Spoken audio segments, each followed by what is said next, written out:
কুরবানির টাকা দান করা যাবে না। কুরবানির টাকা কি করা যাবে না? দান করা, কুরবানি করতে হবে। কুরবানি করার পরে কুরবানির গোশত দান করতে পারবেন। কুরবানির গোশত আপনি মাদ্রাসায় বলেন, মসজিদে বলেন, সমাজে বলেন, আত্মীয় বলেন, যা বলেন, হিন্দুদেরকে বলেন, খ্রিস্টানদেরকে বলেন, লামাজামি বলেন, যারাই বলেন, এদেরকে যদি হিন্দুদেরকে দেন সওয়াবের নিয়ত ছাড়া, খ্রিস্টানদেরকে দেন সওয়াবের নিয়ত ছাড়া, মুমিনদেরকে দেন সওয়াব তো আল্লাহ দিয়ে দিবেন। সুবহানাল্লাহ। তাহলে কুরবানির কি করা যাবে না? টাকা দান করা যাবে না, কুরবানির গোশতকে করা যাবে, দান করা যাবে। দেখুন আপনি যারা সৌদি আরব থাকে, সৌদি আরব একদিন আগে দিতে হয়, আমাদের এখানে একদিন পরে দিতে হয়। এখন সৌদি আরব যিনি আছে ওনার পক্ষ থেকে আপনি বাংলাদেশে কুরবানি দিতে পারবেন। ওনার পক্ষে বাংলা কি করতে পারবেন? কুরবানি দেব। কুরবানি নিয়ম হচ্ছে ঈদ নামাজ পড়ার পরে কুরবানি দেব। এখন আপনি এই হাজি, আপনি হসপিটালে চলে গিয়েছেন, কিন্তু আপনি ঘুরতে চলে গিয়েছেন বাইরে ক্রান্তির মধ্যে, আপনার ঈদের নামাজ হচ্ছে কালকে, অন্য এলাকায় ঈদ হচ্ছে কি আজকে। এখন আপনি কি করলেন? আজকেই কুরবানি করে ফেললেন আপনার নামে, তাহলে কুরবানি হবে না। আপনি যদি আগে কুরবানি করে ফেলেন আপনার জন্য আবার কুরবানির ওয়াজিব হয়ে যাবে আপনি কুরবানির ঈদের নামাজ পড়ার পরে। বুঝতে পেরেছেন? বুঝছেন তো? অর্থাৎ ঈদের কুরবানি ওয়াজিব হয় নামাজ কি করার পরে, কুরবানি করতে হয় কোন সময়? ঈদের নামাজ পড়ার পরে। ঈদের নামাজ পড়ার পর কি করতে হয়? কুরবানি করতে হয়। 4 নম্বর মাসালা, গরু আমরা উট হতে হবে 5 বছরের। কয় বছরের? 5 বছরের হতে উট। আর গরু মহিষ এগুলো তো 2 বছরের। কয় বছরের? অনেকে দেখবেন যে গরু কিন্তু তাজা সবল, 2 বছর পূর্ণ হয় নাই। কি হয় নাই? হয় না? আসেন এরকম দেখতে মাশাআল্লাহ, ফার্ম খাওয়াইয়া দিয়া খাওয়াইয়া মোটামুটি ভালো তাজা হয়েছে, 2 বছর দিয়ে ভালো দেখা যায়, ওই রকম কোরবানি দেওয়া যাবে না। শর্ত হচ্ছে আমার রাসূল হাদিসের মধ্যে বলেছেন, বুখারীর মধ্যে, মুসলিমের মধ্যে, ইবনে মাজাহর মধ্যে সব জায়গায় বলেছেন যে কুরবানি করতে হবে গরু হলে 2 বছরের, গরু মহিষ 2 বছরের। 2 বছর ছাড়া কুরবানি দেওয়া যাবে না। 2 বছর যদি হয়ে যায় তার দাঁত উঠুক বা না উঠুক, তার দাঁত, আমরা কি দাঁত জানি করে, আমরা কি দাঁত বলি এটাকে? দাঁতছে বলি আমরা এটাকে। দাঁত চোখ আর দায় হোক না কেন, কুরবানি যদি কুরবানি করে 2 বছর হয়ে যায়, কুরবানি কি করতে হবে? দিতে। কুরবানি 2 বছর না হলে দেওয়া যাবে শেষ। ছাগল হচ্ছে 1 বছরের। এখন অনেক দেখবেন যে 6 মাস হলে বাচ্চা সুস্থ সুন্দর সবল, 1 বছরের থেকে বেশি দেখা যায়, আছে কিনা? আছে। তাহলে এরকম দেওয়া যাবে না, 1 বছর হইলে দেওয়া যাবে, 1 বছর হলে দেওয়া যাবে, দেওয়া যাবে। 5টা মাসালা, কুরবানি করার আগে মনে করেন আজকে আমি কুরবানি গরু কিনছেন, কেনার পরে গরু মারা গেছে, নিয়ত কি ছিল? কুরবানি কি ছিল? হতে পারে না, জানা দরকার আছে না? হতে পারে তো, বিপদের কি হাত আছে? যে কোনো বিপদ হতে পারে। এখন হচ্ছে গরু কিনে আনছেন ওই বোয়ালিয়া থেকে, রাস্তার মধ্যে শাহিন ভাই বাড়ির আগের মধ্যে মারা গেছে গরু, আর কুরবানি করা হয়েছে না। তখন আপনার কর্তব্য হচ্ছে যদি আপনার টাকা থাকে আপনি গরু 8টা কিনে আনে কুরবানি দিতে হবে। টাকা থাকলে কুরবানি 1টা গরু কিনে আইনা কুরবানি দিতে হবে। আর টাকা না থাকে পারো আপনার জন্য কুরবানি ওয়াজিব হবে না, তখন কি করা হবে না। আর ভাই গরু তো কিনছেন আপনি, সব পাইবেন, তবে যদি আপনি কুরবানি গরু কিনা মারা যায় কুরবানি করার আগে গরু আরেকটা কিনা কুরবানি দিতে হবে, ওয়াজিব পালন করতে হবে। আল্লাহ বলে এখন কুরবানির দিন হাঁস মুরগ আছে কি নাই? আমরা কাটি না। আপনার কুরবানির দিন হাঁস মুরগ কাটা যাবে না। হাঁস মুরগ কি করা যাবে না? হাঁস মুরগ কাটা যাবে না। হাঁস মুরগ যদি খাইতে হয় আপনার একদিন আগে কেটে ফেলবেন, একদিন আগে করবেন, কেটে ফেলবেন। ঈদের দিন কাটা যাবে, কুরবানির দিন কাটা যাবে। কুরবানির দিন কি? কুরবানির দিন পরের দিন, এরপরের দিন, 3 দিন না? 10, 11, 12, 13। তাহলে মাসালা গেল। পশু কেনার পরে যদি অসুস্থ হয়ে যায়, আছে না? অসুস্থ হয়ে গেছে, যদি ওই পশু যদি হাইটটা যদি আপনি এখানে গরুটা বাঁধছেন, বাঁধার পরে ওই জায়গার মধ্যে কুরবানি করবেন, আমরা বাঁধি না? গোয়াল ঘর থেকে যে জায়গায় কুরবানি করবেন, হতে পারে 1 পা করে, হতে পারে 5 হাত করে, হতে পারে গোয়াল ঘরে বাঁধছেন, যেই জায়গায় বাঁধছেন কুরবানির গরু, ওই জায়গা থেকে কুরবানি যেখানে করবেন ওই জায়গা পর্যন্ত হাইটে যাইতে পারে, সম্বল আছে, ও তখন তাকে কুরবানি করা আপনি জায়েজ আছে। আর যদি সে যাইতে না পারে ওইটা করা জায়েজ নাই, আর একটা কিনা করতে হবে। কি করতে হবে? আর একটা কিনা করতে হবে। এবং গর্ভবতী অনেক সময় দেখবেন আমরা না জানে কিনা ফেলি, আছে কিনা? অনেক সময় না জানি কিনা ফেলি গরু, কিনার পরে যখন আইনা ফেলি কুরবানি কাটার পরে দেখা যায় যে পশু কি আছে, বাচ্চা আছে, বাচ্চা মোটামুটি এটা বেঁধে ফেলছে পেটের মধ্যে। এরকম কুরবানি আমার আলা হযরত আহমদ রেজা ফাজিল বললে বলেন, আহমদ রেজাকে চিনেন নি আপনারা? চিনেন আপনারা আহমদ রেজাকে? চিনেন না? আলা হযরত, আরে আমাদের দাদা উস্তাদ, আমাদের রেজমুল পীরের বাবা, বলে আমাদের দাদা উস্তাদ, আমাদের আলা হযরত মাসলকে আল্লাহর নাম শুনতেন না? ওর নাম হচ্ছে আহমদ রেজা। নাম কি? মস্তকের আহমদ। আর কবর বলে উনিও থাকবো, জিজ্ঞাসা করবো না, না চিনলে কেন নিব? আহমদ রেজা। নাম কি? আহমদ রেজা পাজলে বের করে দিলাম। তিনি কি করেছেন? কিতাব লেখছেন জানুন। ইনি অনেক শত শত কিতাব লেখছেন, ডান হাত দেওয়া কিতাব, বাম হাত দিয়ে কিতাব। আপনি পারবেন? আপনি সম্ভব না। অনেক কিতাব লেখছেন। যাক, উনি বলছেন কি জানেন? ফতোয়া রেজদের মধ্যে উনি বলেছেন যে গর্ভবতী অবস্থা কুরবানি দিয়ে দেন, এটা হয়ে যাবে তো কুরবানিটা মাত্র তাহরিমি হবে, তানজি হবে, তানজি। মাত্র কি? অপছন্দনীয়। এটা কি? কুরবানি হয়ে যাবে আপনার, কুরবানি কি হয়ে যাবে? গুস্ত খাইতে পারবেন, কুরবানি কি হয়ে যাবে? হয়ে যাবে। কিন্তু কি হবে না? এটা পছন্দনীয় না, অপছন্দনীয়। বুঝতে পেরেছেন?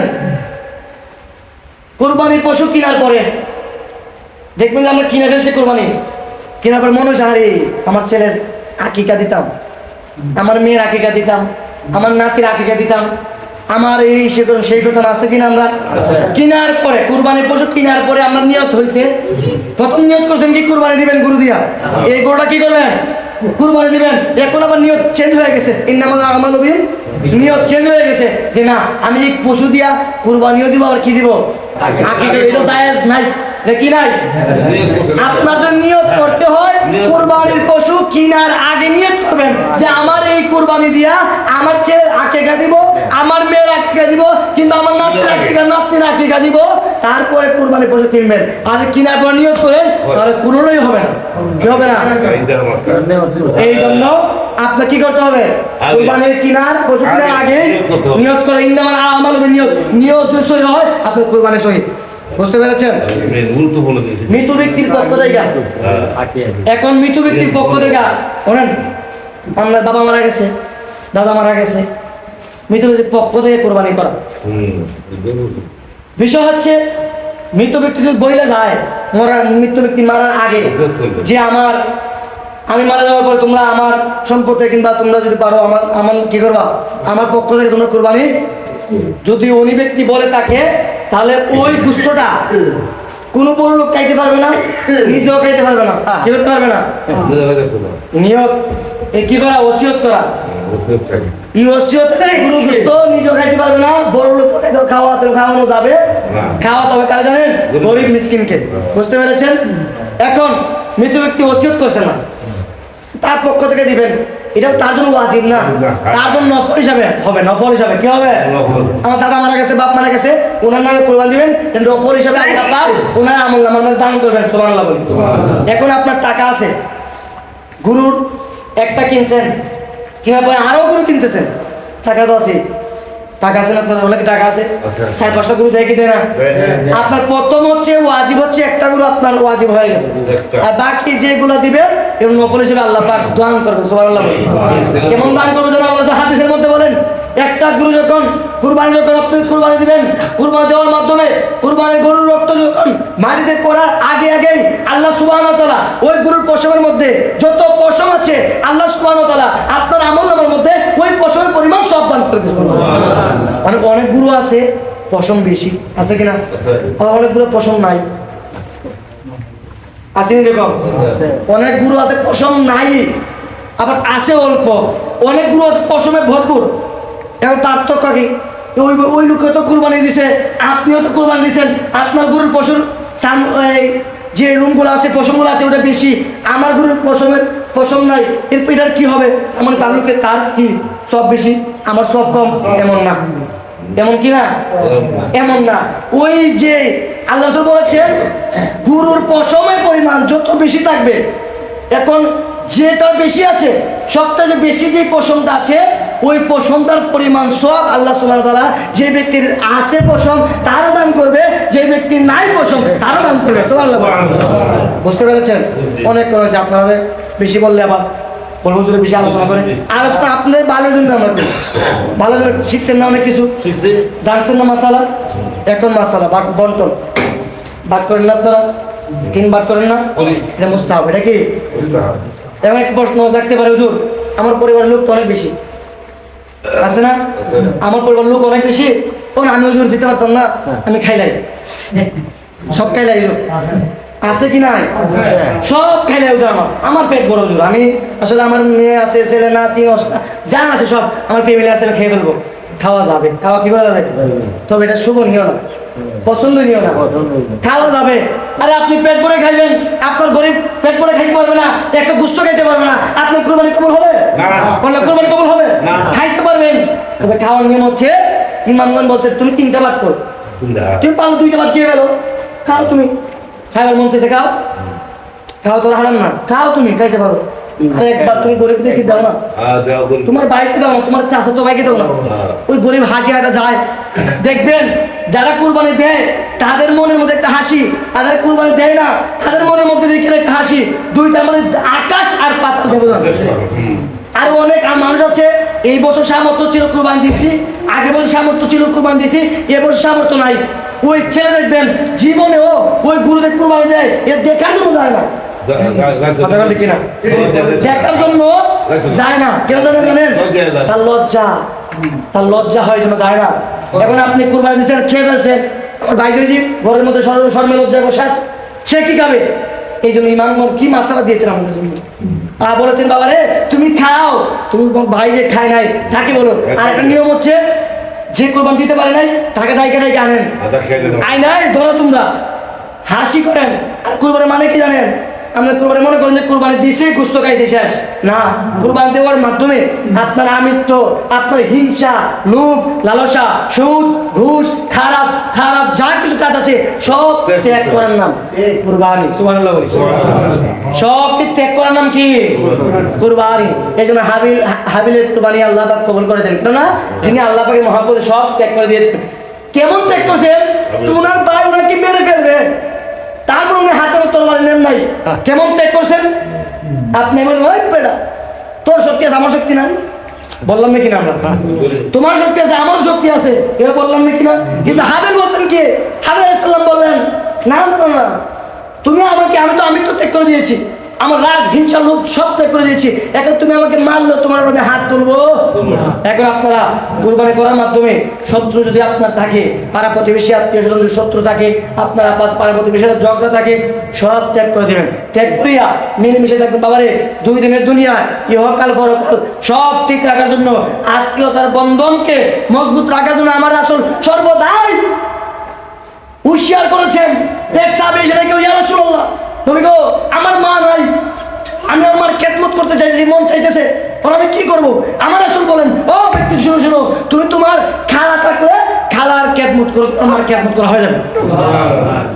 আরেক লোক আয়েশা বলে ইয়া রাসূলুল্লাহ আমার বাবা দুনিয়াতে নাই, তো আমার বাবার খেদমত করব, ইয়া রাসূলুল্লাহ আমি এখন কি করব? আমার রাসূল বললেন তোমার যদি বাবা না থাকে, বাবার যদি ভাই থাকে, চাচা থাকে, ওনার খেদমত করো, আল্লাহ পাক রব্বুল আলামিন ওই তোমার বাবার খেদমত করার সব দান করে দিবে। আবার এক লোক আত্মীয়কে মানে না, আত্মীয় সাথে চলাচল করে না, আত্মীয়কে ভিন্নবাসে, ওই লোক আইসা বলে ইয়া রাসূলুল্লাহ আমি তো টাকা পয়সা আমার অনেক আছে, আমি আত্মীয়তার এত সম্পর্ক হই না। আমার রাসূল বলে তুমি আমার উম্মতই না। কি বলছেন? এখন বলেন না আপনি উম্মত কিনা রাসূলের? আপনি টাকা হওয়ার জন্য আরেকজনকে চিনি না, টাকা হওয়ার জন্য আরেকজন দাম দেয় না, এখন বলেন আপনি আমি রাসূলের উম্মত কিনা? রাসূলের উম্মত রাসূল ডাইরেক্ট বলে দিয়েছেন, তাকে বলতে পারতেন পরে গেলেও, সাহাবাই কেরামকে বলতে পারতেন সাহাবী ওই ব্যক্তি আমার কিনা উম্মত না, আমার উম্মত না। রাসূল বলতে পারতেন, রাসূল তাকে শিক্ষা দেওয়ার জন্য বলছেন ওই আমার ব্যক্তি তুমি আমার উম্মতই না, তুমি আত্মীয় ভালোবাসো না, তোমার টাকা হয়েছে, পয়সা হয়েছে, এগুলো হিংসা বাদ দিয়ে কি করতে হবে? আত্মীয়কে আত্মীয় করতে হবে। আরে বাবা, আপনি মারা গেলে দেখবেন আপনার আত্মীয় আগে আসবে না? আরে আমরা নিজে দেখেছি, আমাদের পাড়া প্রতিদিন ঝগড়া হয়, দেখা যায় যে আমরা যাওয়ার আগে ওই যার সাথে ঝগড়া হয়েছে ওই ব্যক্তি আগে গিয়ে লাশ কাটিয়ে দোষা হয় কি হয় না? তাই আপনারা আত্মীয়তার বন্ধন ঠিক রাখবেন, একে অপরকে ইমানদার আর এক ইমানদার এমন সম্পর্ক করা উচিত, আর নিজের বাইরে থেকে আরো বেশি সম্পর্ক করা উচিত। তাই আল্লাহ পাক সুবহানাহু ওয়া তাআলা অনেক সময় নষ্ট করেছে, আপনারা কেউ মাইন্ড নেবেন না। আমরা যা বলি সব আপনার মঙ্গলের জন্য বলি, আমাদের স্বার্থের জন্য কোনো কথা বলি না। যদি স্বার্থের জন্য কোনো আলেম কথা বলে ওই আলেমকে লাত্তি দিয়ে বার করে দেবেন, বুঝতে? ওই আলেম নয়, তো স্বার্থের জন্য কথা বলে। আমরা কার মুখ কারোর চোখ দিয়ে কথা বলি না, আমরা নির্বিশেষে সবার ক্ষেত্রে সমান কথা বলি। আমরা চেষ্টা করি সমাজের জন্য যেন শৃঙ্খলা বজায় আসে। বাবা, আপনি যদি আপনার ছেলে মেয়ে শিক্ষা দেন, বাবা যা তোর চাচাকে সালাম করে, আমরা তো সালামও করি না, কি করি না? ঈদ আসতেছে না, আগে আমরা দেখি নাই আমাদের মারা আমাদের দাদিরে সালাম করছে, আমরা দেখছি না এটা? আমাদের বাবারা আমাদের দাদিরে সালাম করছে কিনা? এখন আমরা কি করি? কি করি? আর সালাম না তো চুমা দেওয়া সুন্নাত, চুমা দেওয়া সুন্নতে সাহাবা, চুমা দেওয়া সুন্নতে খুলাফায়ে রাশিদিন, চুমা দেওয়া সুন্নতে আবু হানিফা, চুমা দেওয়া সুন্নতে রেজভি মাওলা। সুবহানাল্লাহ। বাবার কদমে আপনি চুমা দিবেন, কি দিবেন? হাত দিয়ে সালাম না, চুমা দিবেন। বাবার পায়ে আপনার বেহেশকে দেখে নেন একটু, মা বাবার চেহারা দিয়ে একটু মিষ্টি সুরে দেখান, এটা কবুল হতে সব পাইবেন। টাকা 5 লাখ খরচ করে হজ করছেন, হজ কবুল হবে না, হয় নাই, বলতে পারবেন না হয়েছে কিনা, আবার বলতে পারবেন না হয়ে গেছে, এটা বলতে পারবেন না। তবে হ্যাঁ, আল্লাহ বলে যে মা বাবার চেহারা মোবারকে যদি একবার মুস্কি হাসি দিয়া মা যদি আপনার চেহারা দিয়ে তাকে যে বলে বাবা রে আজকে একটা ভালো কাজ করছো বাবা, আল্লাহ বলে আমার আসমান জমিনের ফেরেশতা, সকল ফেরেশতা ওইটা আমার দরবারে চলে আসে, ও আল্লাহ আপনার এই বান্দা, আপনার ওই বান্দা বান্দিকে খুশি করতে পেরেছে। আল্লাহ বলে সে যদি খুশি করেছে, আমি আল্লাহ তার নামে একটা জান্নাত লিখে দিয়েছি। সুবহানাল্লাহ।